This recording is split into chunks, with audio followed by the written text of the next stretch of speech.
আচ্ছা, এগুলি জানতে কি অসুবিধা আছে? ব্লাড টেস্ট করেন। ব্লাড টেস্ট করে উনি দেখলেন একজন সুস্থ মানুষের দেহে হিমোগ্লোবিন থাকে। এটা রক্ত লাল কেন জানেন? এর উপরের অংশটাকে হিমোগ্লোবিন বলে, এই জন্য রক্ত লাল। তিনি ব্লাড টেস্ট করে দেখলেন, হিমোগ্লোবিন টেস্ট করে দেখলেন যে তার হিমোগ্লোবিন আছে 7%, থাকার কথা 14%। কত পার্সেন্ট থাকার কথা? কত পার্সেন্ট? একজন সুস্থ মানুষের দেহে 12 থেকে 14% হিমোগ্লোবিন থাকে। আর এটার অর্থ আপনার বডিতে পর্যাপ্ত রেড ব্লাড আছে এবং আপনার বডিতে পর্যাপ্ত অক্সিজেন সরবরাহ আছে। এই টেস্টটা কি আপনারা নিজেরা দেখতে পারবেন না? এবার যে হিমোগ্লোবিন ঠিক আছে, মানে অক্সিজেন সরবরাহ। কেন এটা ডাক্তার দেখে ডাক্তার সাহেব জানেন যে হিমোগ্লোবিন যদি কমতে থাকে তাহলে অক্সিজেন লেভেল কমবে, আর অক্সিজেন লেভেল কমতে থাকে সবচেয়ে বড় ঝুঁকি যেটা, সেটা হচ্ছে সে যে কোনো সময় স্ট্রোক করতে পারে। কারণ সবচেয়ে বেশি অক্সিজেন না দরকার। ডাক্তার সাহেব যেটা জানেন হিমোগ্লোবিন কম মানে সে যে কোনো সময় কি হতে পারে, স্ট্রোক করতে পারে, হার্ট অ্যাটাক করতে পারে। এইজন্য ডাক্তার সাহেব দ্রুত গতিতে হিমোগ্লোবিন কম থাকবে, দেখবে রক্তে যখন হিমোগ্লোবিন কম থাকে ডাক্তার সাহেব কি বলে, দ্রুত গতিতে এক্ষুনি ব্লাড দিতে হবে, 2 ব্যাগ রক্ত দিয়ে দেয়। আজ কেন এটা? আর হিমোগ্লোবিন তো ডাক্তার বানায় না, হিমোগ্লোবিন কে বানায়? প্রকৃতি, মানুষের দেহে তৈরি হয়। এইজন্য মানুষের দেহে রক্ত মানুষের দেহে ঢুকিয়ে তার হিমোগ্লোবিন লেভেলকে উঠিয়ে দেওয়া হয়। বলুন তো দেখি ডাক্তার সাহেব যে ট্রিটমেন্টটা দিয়েছেন এটা কি ন্যাচারাল নাকি তার ড্রাগ সিস্টেম? জোরে একটা হাততালি চাই। কি সিস্টেম? Natural system.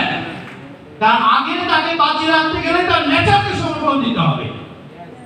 তাই তিনি অন্যের দেহে ব্লাড, অন্যের দেহে কি করে, রোগীর দেহে ঢুকিয়ে দিয়ে তার কি উঠিয়ে দেয়, হিমোগ্লোবিন লেভেল উঠে গেলে তার অক্সিজেন লেভেল বেড়ে যাবে, আর অক্সিজেন লেভেল বেড়ে গেলে সে দ্রুত ঝুঁকি থেকে কি হবে, 2-4 ব্যাগ ব্লাড দেওয়ার পরে ডাক্তার সাহেব আবার ব্লাড টেস্ট করে বলবেন ইয়েস ওকে, ওর হিমোগ্লোবিন লেভেল ঠিক আছে, এখন আর কোনো ঝুঁকি নেই। কিন্তু যে ব্লাডটা দেওয়া হয়েছে সেটা কি বডিতে থাকবে? কথা বলেন। তাহলে হিমোগ্লোবিন লেভেলটা উঠে গেল কিভাবে? উনি কিন্তু রোগীকে একটা কথা বলেছেন, কি বলেছে? একটু দুধ খান, একটু ডিম খান, একটু শাকসবজি খান, একটু ফলমূল খান। গত 10 বছর যা খাইলে কম দিলে বসে গুলো খাইছে।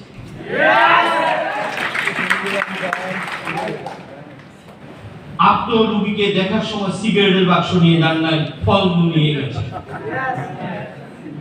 আর ওই প্রকৃতির খাবার ছিল নিউট্রিশন, ধরে ক্লান্তারি যায় নিউট্রিশন। আর নিউট্রিশন কাকে পুশ করেছে? কাকে পুশ করেছে? প্রবলেম কিন্তু প্যানিকটা কে নিয়ে গেল? বুঝেন না মনে আমি কি বলছি? প্যানিকটা নিয়ে গেল। এই ডাক্তার কি সলিউশন দিছে? ডাক্তার কি কোনো সলিউশন দেয়নি। আমার উল্টো বলছে আমি তো ব্লাড দিলাম, ব্লাড দেওয়ার পর ব্লাড পড়ে যাচ্ছে মানে কি? কারণ ওই ব্লাডটা তো মারা যাচ্ছে নাকি? কি এরকম হয় না? তো ব্লাড দিলে থাকে না, আমরা বলি না গ্রামের দেশে কি বলে? আসলে ব্লাড দিলে থাকে না মানে কি? নতুন ব্লাড তৈরি না হলে থাকে, নতুন ব্লাড, নতুন ব্লাড যদি তৈরি না হয় যা দিবে কয়, এই জন্য ব্লাডে দেখো ব্লাড পড়ে যায়, ব্লাড থাকবে না। তাহলে ডাক্তার সাহেব বলবে যে সরি আমার কিছু করার নাই, যে কদিন বাঁচে ব্লাড নিয়ে বাঁচতে হয়। এটা কোন চিকিৎসা হলো? তাহলে লক্ষ্য করেন, যদি আপনার চিকিৎসা হয়, যদি আপনাকে রোগ মুক্তির কোনো সুযোগ থাকে সেটা ন্যাচারালি করে দিচ্ছে। আর যদি রোগ মুক্তির সুযোগ না থাকে ডাক্তার কিন্তু আপনার সেই সুযোগ দিতে পারবে না। সে বলে দিচ্ছে যে কদিন বাঁচে ব্লাড দিবে। তাহলে আসুন না এই যে সমস্যাগুলো, ছোট ছোট সমস্যাগুলো আমরা ধরে বসে কিন্তু সমাধান করতে পারি। আচ্ছা বলতে দেখি এই বিষয়ে বিশেষজ্ঞ ডক্টরকে কি বলা হয়? হেমাটোলজিস্ট। রেড ব্লাডের বয়স কত? উনি কত দিনের ডাক্তার? বুঝলেন না মনে কি বলছি? কত দিনের ডাক্তার? আমরা 120 দিন ব্লাডই নেই ভাষায়। আপনি সুস্থ হলেন কিভাবে? আপনি ব্লাডই তোলেন। দেখেন গ্রামের দেশে এখন এরকম আমি দেখি, ওই 6 মাস আগে একটা ব্লাড টেস্ট করে সেটা নিয়ে ঘুরে, তো আমার ব্লাডই সব, কিন্তু ব্লাডই নেই। ব্লাড আছে? যে ব্লাড টেস্টটা দেখছে আছে, প্রাণী তো আপনি আছেন কিভাবে? কোনো না কোনো ভাবে নেচার আপনাকে বাঁচিয়ে রেখেছে, নেচার আপনাকে সুস্থ করতে পারেনি। আপনার কোষের যে পরিমাণ নিউট্রিশন দরকার, যেই পরিমাণ অক্সিজেন দরকার, সে সেটা পাচ্ছে না, তাই সে সম্পূর্ণভাবে আপনাকে রোগ মুক্ত করে তুলতে পারছে না। আপনি যদি সরাসরি আপনার কোষকে যদি নিউট্রিশন এবং অক্সিজেন সরবরাহ করতে পারেন, সে কিন্তু প্রবলেম সলভ করে দেবে। তাহলে আসুন না, এটা শুধু একটির ক্ষেত্রে না, পুরো লিভার চেঞ্জ হয়ে যায় মাত্র 42 দিনে।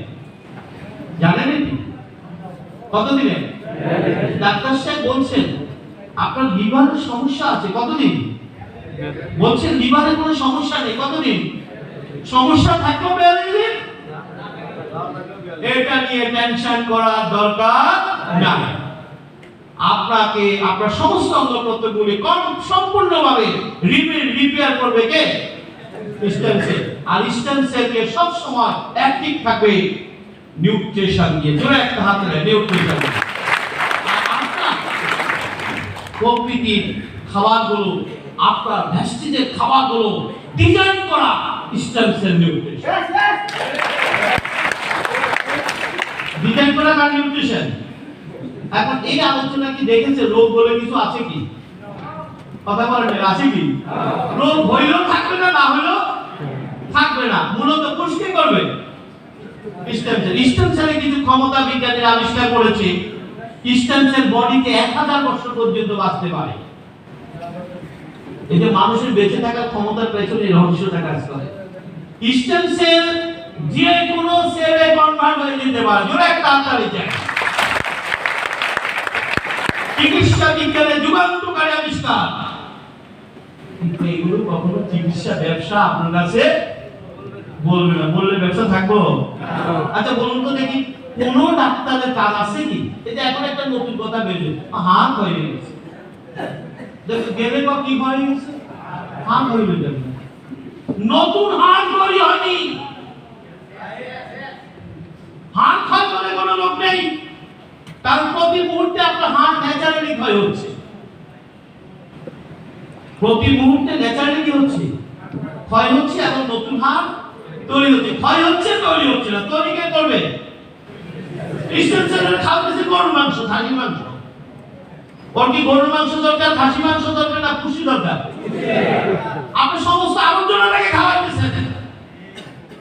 বিজ্ঞান কি বলে জানেন? বিজ্ঞান বলে আপনার যে বেঁচে আছে এটি তো অনেক বেশি। আবার বলেন আপনার নাকি ক্যান্সার হয়েছে, আপনার নাকি কিডনি ড্যামেজ হয়েছে। বিজ্ঞান বলে আপনি বেঁচে আছেন এটি তো বেশি। আপনার কোষকে আপনি এত বেশি আহত করছেন, এত বেশি আপনি অত্যাচার করছেন। আপনি যে শুধু বেঁচে আছেন, তার কোষের এমন একটি ক্ষমতা, সে আপনাকে মৃত্যুর দিকে ফেলে দেয় না। সে ট্রাই করে বারবার আপনাকে সুস্থ রাখার জন্য। জোরে একটা হাত ধরে সুস্থ রাখার। আর পৃথিবীর সব ডাক্তাররা কোষের এই ক্ষমতার সুযোগটা গ্রহণ করে। আপনি ঘরে বসে আপনার কোষের এই ক্ষমতাটা আপনি ব্যবহার করেন না। আমি তো আবারও বলছি, ইমার্জেন্সি যদি দরকার হয় আপনার ডাক্তার দেখান, আমার আপত্তি নেই। কিন্তু আপনাকে সুস্থ থাকার জন্য এই মেথডে আসতে হবে। তাহলে আসুন, আমরা পেয়ে গেছি কোষের নিউট্রিশন গুলো। আপনার যে প্রোডাক্ট গুলো আছে, এই প্রোডাক্ট গুলো সব কার নিউট্রিশন? কোষের নিউট্রিশন। এবং সরাসরি সে কাকে বুস্ট করবে? স্টেম সেলকে বুস্ট করবে। খেয়াল রাখবেন। আপনার কি রোগ নিয়ে দরকার আছে? রোগ নিয়ে যত ভাববেন বিপদ তত বেশি বাড়বে। খামাকা শুধু আপনার অশান্তি বাড়বে। ঘরে ঘরে অশান্তি। আমার মাথা ব্যথা, আমার ডাক্তার দেখায় না। আমার পেট ব্যথা, আমার ডাক্তার দেখাইলে না। আর ব্যথা কেন হচ্ছে? আপনার কোন সিরিয়াস অসুস্থ। আর ব্যথার ওষুধ খেতে খেতে এখন ব্যথা কাজ যায় না, এমন অবস্থা হয়ে গেছে। কি কথা ঠিক আছে কি? এখন আর ব্যথা যেতে চায় না। না, এই কাজ করা যাবে না। তাহলে রোগ নিয়ে ভাবার দরকার নেই, আমরা শুধু একটা সিস্টেমকে ঠিক রাখবো। তাহলে আসেন, আপনার নিউট্রিশন হচ্ছে 6টি। ছোট্ট করে 5 মিনিটে একটু জেনে নেন। নিউট্রিশন কয়টি? 6টি। Amino acid, fatty acid, glucose, vitamins, minerals, water.